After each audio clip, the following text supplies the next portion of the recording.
Бауыр ас қорыту мен асты сіңіруге қатысатын ең үлкен без. Ал оның ең үлкен қызметі бұл ағзаға түскен ауыр, улы заттарды залалсыздандырады.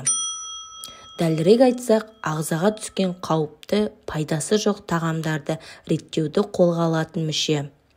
Егер залалы мен зияны мол тағамды көп тұтынатын болсақ, мұның соңы бауырдың түрлі ауруға шалдығуына, істен шығуына әкеледі.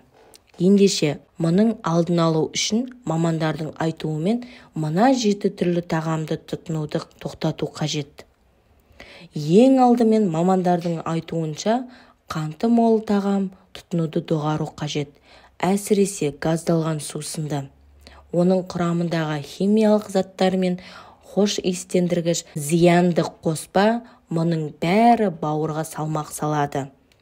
Оның орнына кәдімгі ауыз су не қайнатылған шөп шай ішіңіз. Көкөніс ағзаға өте пайдалы, бірақ жемісті байқап жеген жөн.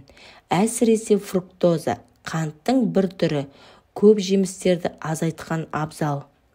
Бауырға тұз жақпайды. Тұзы мол тағамдарды азайту қажет. Әсіресе бір қорап чипс не қытырлақты, оның құрамындағы тұз бір күндік нормадан асып кетеді.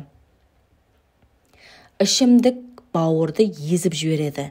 Сондықтан алкоголь тектес ішімдіктің бәрін ішпеген жөн. Бауырға зиянды тағамдардың бірі крекер тектес пішня түрі. Онда рафинатталған көміртегі мен қант көп болады. Шұжық пен майлы еттің орнына майы аз үйрек пен тауық етін жеген дұрыс. Мамандардың айтқан зиянды тағамдардың 7-ші түрі майлы қуырылған тағам. Яғни қазіргі таңда тез дайындалатын тағамдар түрлерінің бәрі жатады. Бауырға пайдалы тағамдар. Бауырға ең пайдалы тағамдар жетерлік. Соның бірі ақуызы мол тағамдар. Зерттеу нәтижесі көрсеткендей, ақуыз бауырда май жиналу қаупін 16%-ға азайтады. Ал ақуыз ет пен балықта, жұмыртқада, сүзбеде көп болады. Майы аз ет жеуге тырысқан жөн. Көбінесе ақ етті, яғни тауық пен үйректің еті майсыз келеді. Бауырға пайдалы тағамның тағы бірі сүт. Айран, сүт, йогурт, сүзбе, ірімшік бауырды қатерлі ісіктен қорғайды. Негізінен майы аз сүт өнімдерін тұтынған абзал.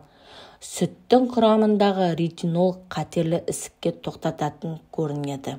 Достар, менің каналыма тіркеліп 1000 оқырман болуға атсалысыңыздар.